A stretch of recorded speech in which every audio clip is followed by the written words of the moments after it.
هو انت فين؟ نزلت انا نزلت. ايوه يعني نزلتي فين برضو؟ خارجه مع نفسي شويه. طيب ما تقولي لي واخرج معاك، ايه المشكله؟ عمر هو انت ممكن تسيب لي مساحتي الشخصيه شويه بجد؟ خلاص هلاقي اللي انت عايزاه براحتك، على راحتك، اللي انت عايزاه اعمليه، ده حقك طبعا. 207. مساء الخير يا فندم، تحبي تطلبي حاجه؟ بص انا كنت عايزه بص بيتزا. عايز واحده ميكس تشيز بس بلاش موتزاريلا، وكتر طماطم بس بلاش فلفل، حط كاتشب، زود كاتشب براحتك. عايزه تشيكن رانش وصودا. لا بس ما تكترلاش الفلفل بقى عشان هي عندها حساسيه من الفلفل، وبعدين مش قلنا بلاش صودا؟ مش اتفقنا بلاش صودا؟ بلاش صودا. انا زهقت خلي بالك ها. خلاص هلاقي على راحتك، انا سايبك براحتك اصلا، بس ما تجيبلهاش صودا لا ها؟ لا لا ممنوع، سوري مفيش صودا. هستأذنك بس تشاركينا رأيك؟ عيوني طبعا.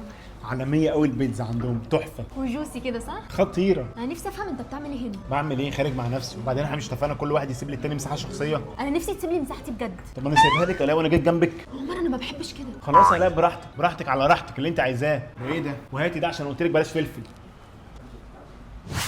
207. حبيب قلبي تسلم لي. عفوا. بص بقى انا هاخد الاثنين بيتزا دول والحساب هيبقى عند المدام. عيوني. البيتزا تحفه والمكان عالمي. شرفتنا يا فندم. فولا فولا. اتفضلي يا مدام، ده شيك حضرتك وده شيك الاستاذ الرخم اللي كان قاعد مع حضرتك. هو قال لي الحساب عند المدام. مدام. نورتونا يا فندم في فولا فولا.